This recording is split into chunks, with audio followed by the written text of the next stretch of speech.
Good afternoon guys. So nandito tayo naglalakad-lakad guys dahil katatapos ko lang maghugas ng plato at katatapos ko lang din maglaba. So ayan. So ang aking nilaban kanina is binabad ko kagabi. Tapos kanina ko lang nilaban ng hapon na. So yan guys, maglalakad-lakad tayo at para naman kahit papaano makalanghap tayo ng sariwang hangin. Kasi mahangin kasi ngayon, ang temperature naman ngayon is 17 degrees Celsius. Hindi naman ganun kalamig, super lamig, pero mahangin kasi. So, kaya ito may dala akong ganito. Kasi minsan, may dala akong ganyan para pang Nordic walking. Kasi, pag minsan may mga aso kasi na biglang nakakawala sa bahay, tapos hindi natin alam kung safe ba yun or hindi ba yun mga ngagat. So, kung ano may mga aso man dyan na medyo galit, so meron akong panlabang. So kasi hindi naman to basta-basta dahil ayan o, metal. So yun guys, at ito yung dadaanan nating tulay. Ayan. So ayan ang maliit na tulay at kita ninyo may mga nagbabike din doon. So at doon tayo galing. So ayan. So yun guys, bakit madalas akong maglakad? So yun, siguro yung iba nagtataka bakit madalas akong naglalakad. Kasi kapag kumain ako guys, marami akong kanin. So kanina galing ako sa trabaho. Pagdating ko mga alas 3, dumating ako ng mga alas 3. So nagluto ako hindi pala ako nagluto ng kanin ngayon. So ayan ang kalsada na dadaanan natin guys. Ayan. So may darating na sasakyan yan. Ayan, may darating na sasakyan. So ayun guys, batawag dito, pagdating ko alas 3, lampas alas 3 na ng hapon, tapos doon na ang dadaanan natin. So ayan, doon tayo papunta. So ang linis-linis guys, kasi wala naman masyadong maraming tao dito. Kaya yun, isa pa yung dahilan bakit ako naglakad-lakad, kasi ayaw kong masiraan ng ulo. Kasi kung sa bahay lang ako at maglinis ako ng maglinis or maglaba ako ng maglaba, so ayaw ko rin naman ng ganun. Gusto ko maiba naman. So kaya siyempre, tapos yung si bunso naman sa school, sa umaga, ang naghatid naman doon ay ang aking asawa at ang inaasikaso ko ay ang maglinis at ang hugasan at ang pumasok sa trabaho. So minsan-minsan ako rin naman ang naghahatid sa bata. Pero madalas kong siyang sinusundo sa school. Kasi pag may oras ako talaga na hindi, halimbawa maaga pa akong dumating galing sa trabaho, so ako nagsusundo sa kanya, or day off ko, ako nagsusundo sa kanya ng 12:30 ng hapon. So umaalis na yan ng alas 7 ng umaga si bunso, tas darating siya 12:40 na ng hapon. So tanghalian na ngayon. So alam mo guys kung anong kahoy ito. Ano yan? Cherry, yan, ang ganda. So nag-gold na yung dahon, nag-yellow na kasi so doon tayo kanina galing. Sana ba? So, mali. Ayun, doon tayo galing kanina. Yan, dyan tayo galing. Kasi makita ang labo ng aking mata. So doon na tayo sa naglalakad ako sa bago. Kasi ngayon mag-aalas 6 ng gabi na. Ayun, mag-aalas 6 pa lang ng gabi, pero padilim pa lang dahil ganito talaga sa amin kapag summertime at fall season. Ngayon kasi taglagas na. So kaya ang tawag fall season or autumn season, ganun. So ngayon sa mga hindi naman nakakaalam, ang weather dito is 4 na klase. Magsimula ngayon is fall season hanggang middle of December. Ngayon magmula naman ng middle of December hanggang 21 ng March is winter. Ngayon winter time. Ngayon magmula naman ng March 21 at hanggang June 20 or 21 ay springtime. So para hindi natin maano yung number nung sasakyan, kaya niliko ko. So yun guys, tapos ngayon From June 20 naman hanggang September 21 ay summertime. So, yun ang pinakamainit. Parang kapag summertime, pinakamainit na yun parang Pilipinas. So, yun o. May isa nga na nasa kalsada kasi dahil nga sa sobrang lakas ng hangin. So, nagbalik-balik yung mga sanga. So, ayan. So, at dyan naman ang daanan ng train. So, dyan ako dumadaan. Dyan ako dumandaan kung bibisita ako kay Tina doon sa isang anak ko. At kung pupunta ako ng Bina City doon sa aking mga kakilala at mamimili sa Asia shop kasi karamihan sa ang mga Asia shop kasi sa Bina City. Pag nag-train tayo mula dito, mahigit halos 6 na oras. At ngayon kung sasakyan naman, kung kotse naman ang sasakyan is mahigit mga 2.5 hours kung walang traffic yun. Ngayon kung may mga traffic or kung ano-ano 3 hours sa sasakyan kasi hindi man natin alam na laging dire-diretso eh.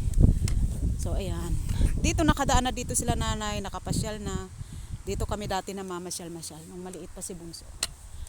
So ayan guys, so okay, nandun na tayo sa bakit ako laging naglalakad-lakad kasi ayaw kong masaryaan ng ulo at ayaw kong masanay sa drama-drama at saka ayaw kong masanay na umangal sa buhay guys. Alam nyo, ang umaangal sa buhay hindi bagay sa tao eh. Hindi maganda kung angal kayo ng angal. Nasasanay kayo eh. Nasasanay tayo sa angal at ano naman ang makukuha natin sa angal. At saka isa pa, alam nyo, kung kayo ay may kapatid sa abroad, may pamangkin, may anak, may auntie, may lula, or kahit na kaibigan or best friend, alam nyo guys, huwag kayo magagalit kung hindi kayo napadalhan ng pera. Kasi, bakit kayo magagalit kung hindi kayo padalhan ng pera? Bakit? Anong rason? Bakit kayo magagalit sa isang tao na hindi kayo pinapadalhan ng pera? Bakit?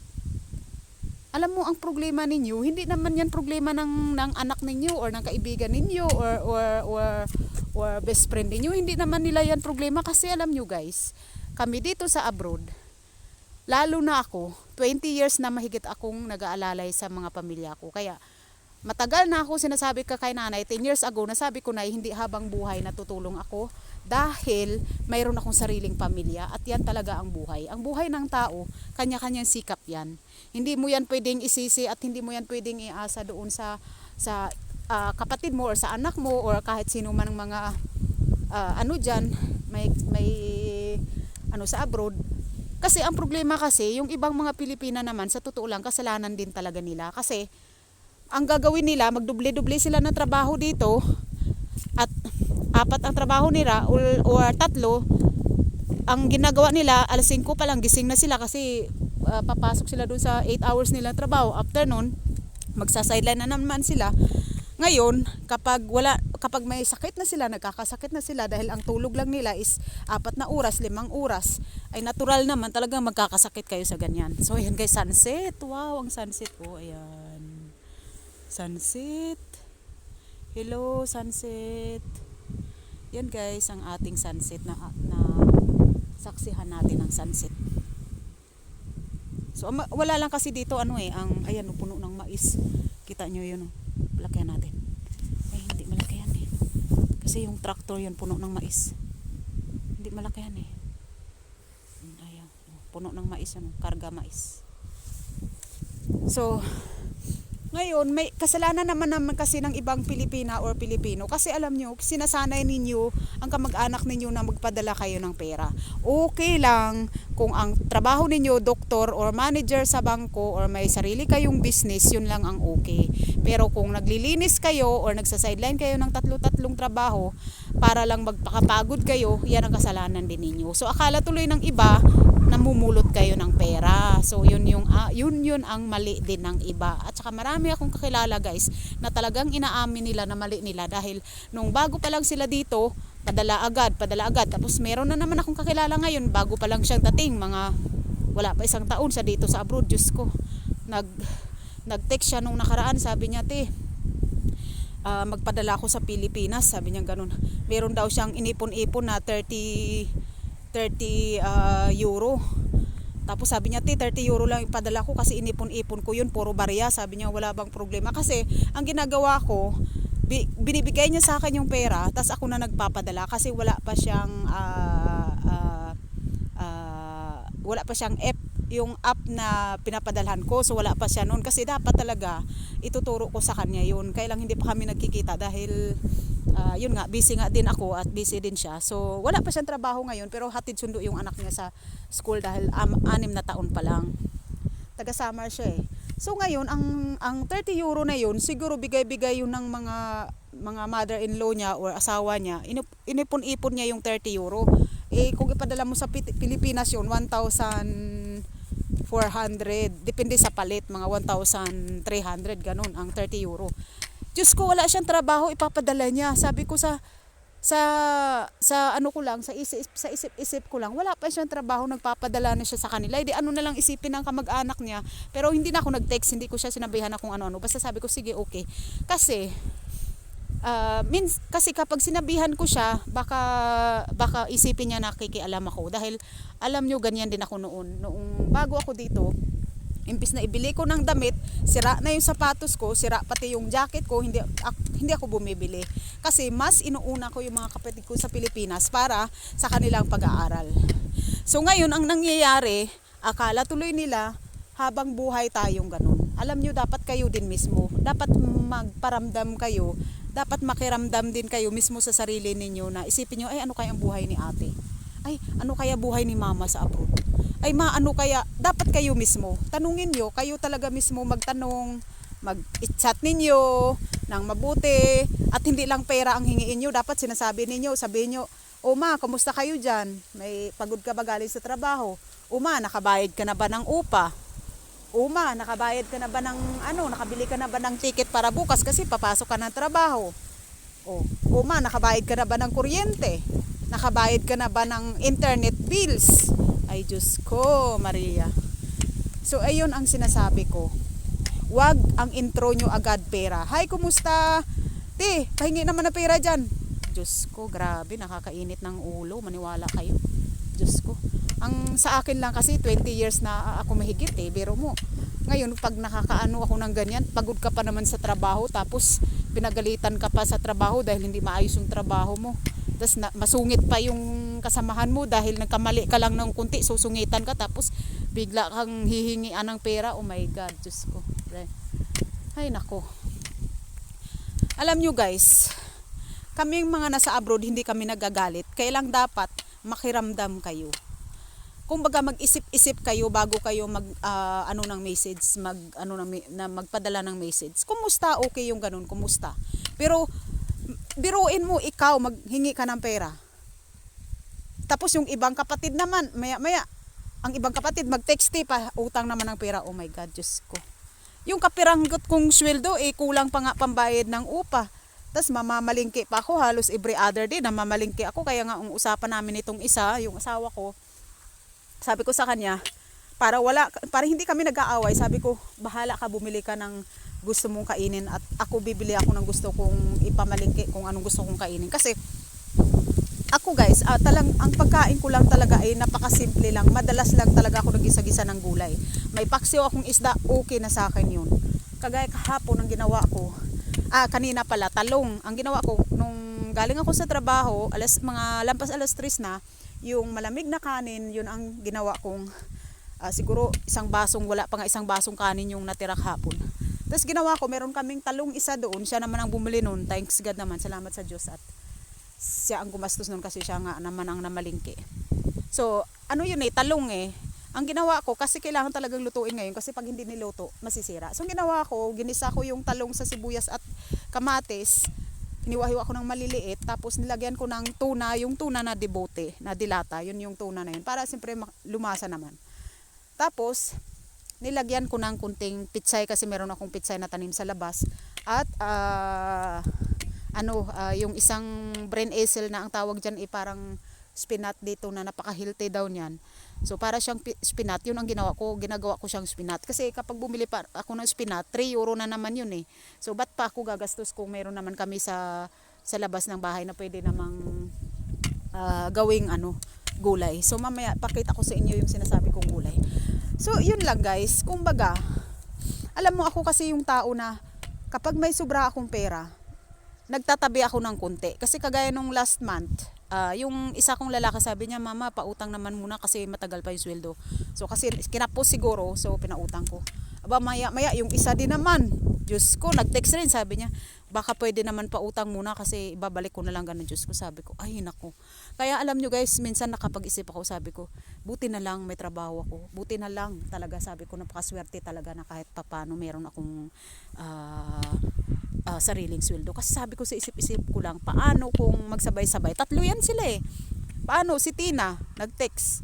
Tapos si isa naman, si yung lalaki ko, may trabaho siya, maganda naman ang sweldo, pero dahil nga sa 23 years old pa lang, yung may asawa siya pero nasa Pilipinas. Siguro, panay may barkada kasi yun eh. So, siyempre, hindi naman pwede na hingiin ko yung pera niya. O lang nga naman sabihin ko sa kanya, unak, pahingin ng pera kasi ipadala ko sa Pilipinas. Nako, hindi yan pwede. Hindi yan pwede. Hindi yan pwede na pati yung anak ko idadamay ko pa tapos sasabihin ko na kasi kailangan ko padala sa Pilipinas. Kasi 3 beses ko na yan hiningian para doon sa pamangkin namin. Sabi ko na mag-ano ka muna, baka pwede naman matulungan mo muna yung isang pamangkin ko kasi yung isang pinsan nga niya na kukuha ng board exam dahil ang gusto ko talaga sana na lahat kami alalay para kahit papaano makaluwag-luwag. Kaso nag-oo naman yung anak ko pero nung last time nagbigay siya sa akin pero ngayong sana itong sunod na buwan hingian ko pa sana, kailang talagang ayaw ko talagang hingian kasi ang mga anak ko guys, nagbibigayan sila kung meron, kung gusto nilang tumulong. Nagbibigayan sila ng kusa kahit 30 euro lang, 20 euro nagbibigayan sila.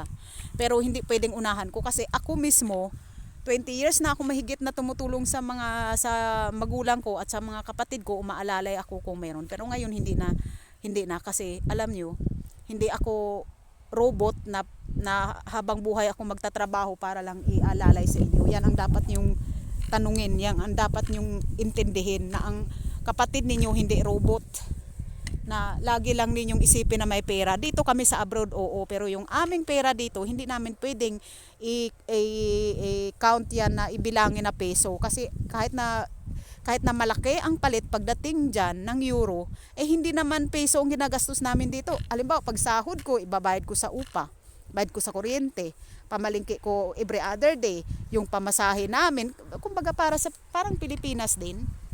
So, lagi nyong isipin, ang abroad is malayo lang siya. Yun ang ibig sabihin ng abroad is napakalayo. Pero ang buhay, pare-pareho lang tayo lahat. Oo, pare-pareho lang yan lahat. Ibig sabihin, kung hindi ka kikilos, wala kang kakainin, ganun. So, wag kayong magtatampo-tampo or wag kayong magdasal na, ay, sana hindi na lang siya nag-abroad, ay, sana ganito na lang, o Diyos ko, Maria. Imbes na matuwa kayo dahil ang kamag-anak ninyo kahit papano, hindi nagugutom, ganun yun. So, ang ipagdasal ninyo, kung gusto ninyong yumaman, ipagdasal nyo yung sarili ninyo. Pero, kung magdasal kayo sa kamag-anak ninyo, at least man lang ipagdasal nyo na laging bigyan ng malalakas na katawan at ilayo sa mga sakit. Pero ako talaga guys, lahat ng mga clan ko gusto ko maging milyonaryo. Lahat ng mga relatives ko gusto ko bilyonaryo pa. Ipagdasal ko yan na bilyonaryo, lahat ng mga kakilala ko, lahat ng mga kaibigan ko, lahat ng mga kaitbahay ko, lahat ng mga taong mabubuti sa buhay ko, ipagdasal ko sila na yumaman sila at malayo sila sa kahit anong klaseng sakit. Yun lang, lahat yun guys, talagang dinadasal ko talaga yun. So kaya tulungan natin, ngayon guys, magdasal tayo kasi walang tao, yan o. Walang katao-tao, yan. So ayan, walang katao-tao. So magdasal tayo. Pikit lang muna natin yung mata natin dito. At magdasal tayo kasi sabi nga ng lagi kong nababasa ng mga pari na mas maganda daw pinapakinggan ng Diyos ang dasal kung doon tayo magdasal sa tahimik. So, magdasal muna tayo guys, saglit. Sa ngalan ng Ama, ng Anak, ng Espiritu Santo. Amen.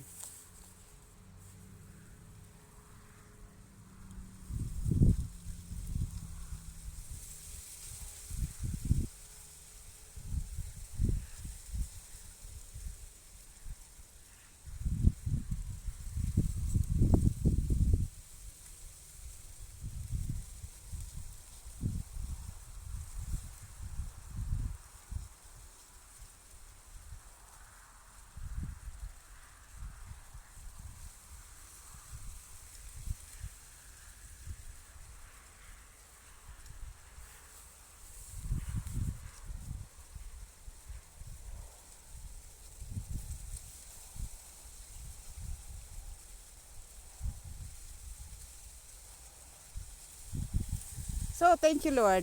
At, iyan na guys. So, yun yung ano ko lang, kumbaga yun yung ating napulot na aral ngayon. Ang aral na napulot ko ngayon is, alam nyo guys,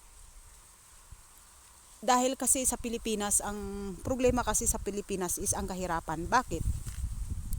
So doon na tayo sa bakit. Dahil alam mo hindi kasi gumagamit ng family planning ang karamihan sa mga Pilipino. So binabaliwala nila ang tawag dito, ang family planning, kaya dumadami ang mga anak. So kaya kailangan talaga gamitin ang family planning. So ayun, may sasakyan na dumaan. Dapat gamitin ang family planning para hindi dumami ang anak. Kasi bakit? Dahil pag single mother ka tapos wala ka pang fix na trabaho, ay siguradong mahihirapan ka talaga. Kaya dapat pag isa pa lang ang anak ay maglaygit na or magpills or kung anong klaseng gumamit ng kondom. Huwag ninyong ikahiya ang kondom kasi iyan ay napaka-importante para hindi agad kayo mabuntis. Aha, parang nag-ano yata ng aso yun. May ano pala kasalubong ngayon. Kasi huminto siya yan. Huminto kasi yung sasakyan doon. So yun lang guys, at maraming salamat sa inyong lahat. At sana yung vlog natin ngayon ay nagbigay ng aral sa karamihan. Kahit saan man kayong mundo, saan man kayo sa abroad, saan man kayo ngayon naroroon, mag-ingat lang kayo palagi at wag na wag ninyong pagbigyan ng oras ang depression. Kasi yung isang kapatid ko nga na bunso namin pa naman, so siyempre ako, kung tutuusin lang, gusto ko lahat ng mga kapatid ko malakas ang loob. Gusto ko lahat hindi sila mapanghinaan ng isip, hindi sila mapanghinaan ng loob, na dapat malakas lagi ang loob nila at huwag nilang intindihin yung mga bunganga na ibang tao. Dahil yung minsan kasi may mga tao talaga pag nag-comment sila or kung ano man ang mga salita nila, so masakit. So wag na ninyong intindihin yun kasi yun ang cause ng depression.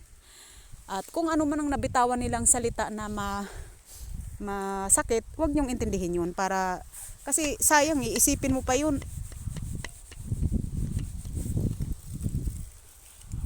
So iyon, tingnan nyo guys, yung babaeng yan, araw-araw yan siya nag-araw-araw yan siya nagbabike, araw-araw yan siya, araw-araw yan, walang katapusan ng pagbabike niya.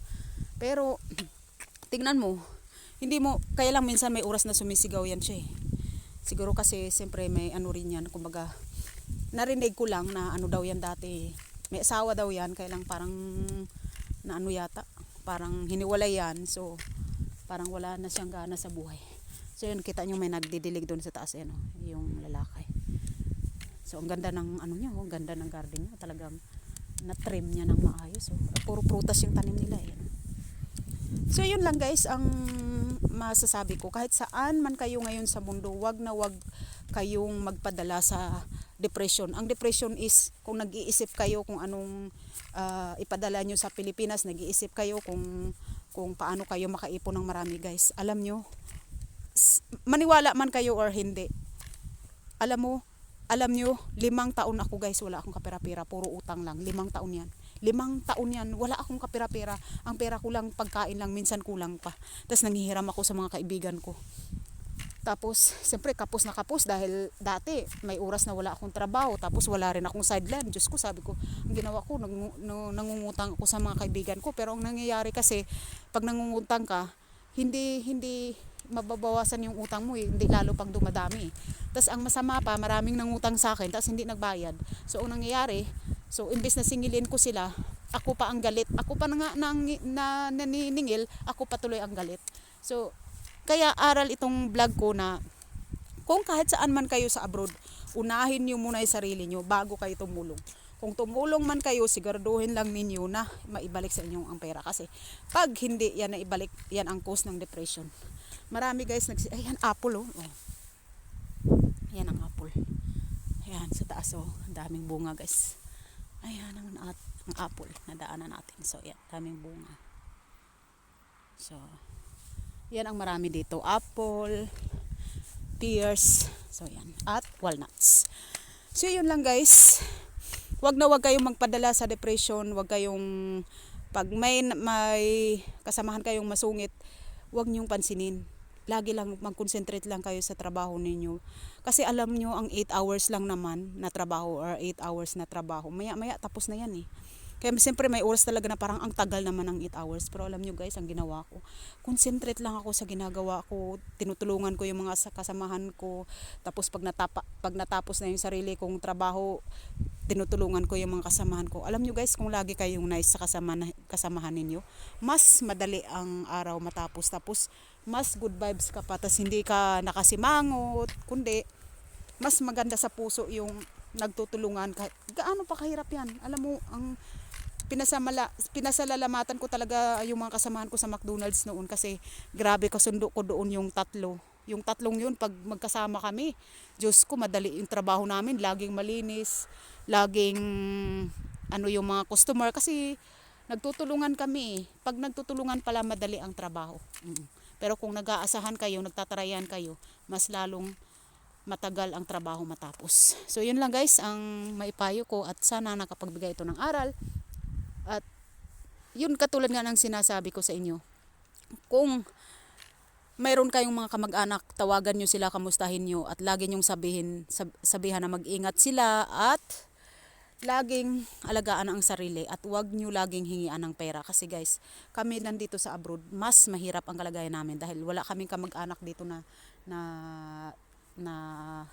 nilalapitan, kundi sarili naming sikap, sarili kami, nagtitipid kami hanggat maari. Kung kulang na kulang talaga yan, mangungutang kami sa bangko na ang laki ng tubo. Kaya nga hindi na ako nangungutang sa bangko kasi talo ka dahil ang laki-laki ng tubo. So ang pagod mo, binabayad mo lang sa bangko. Kaya yun ang payo ko sa inyo.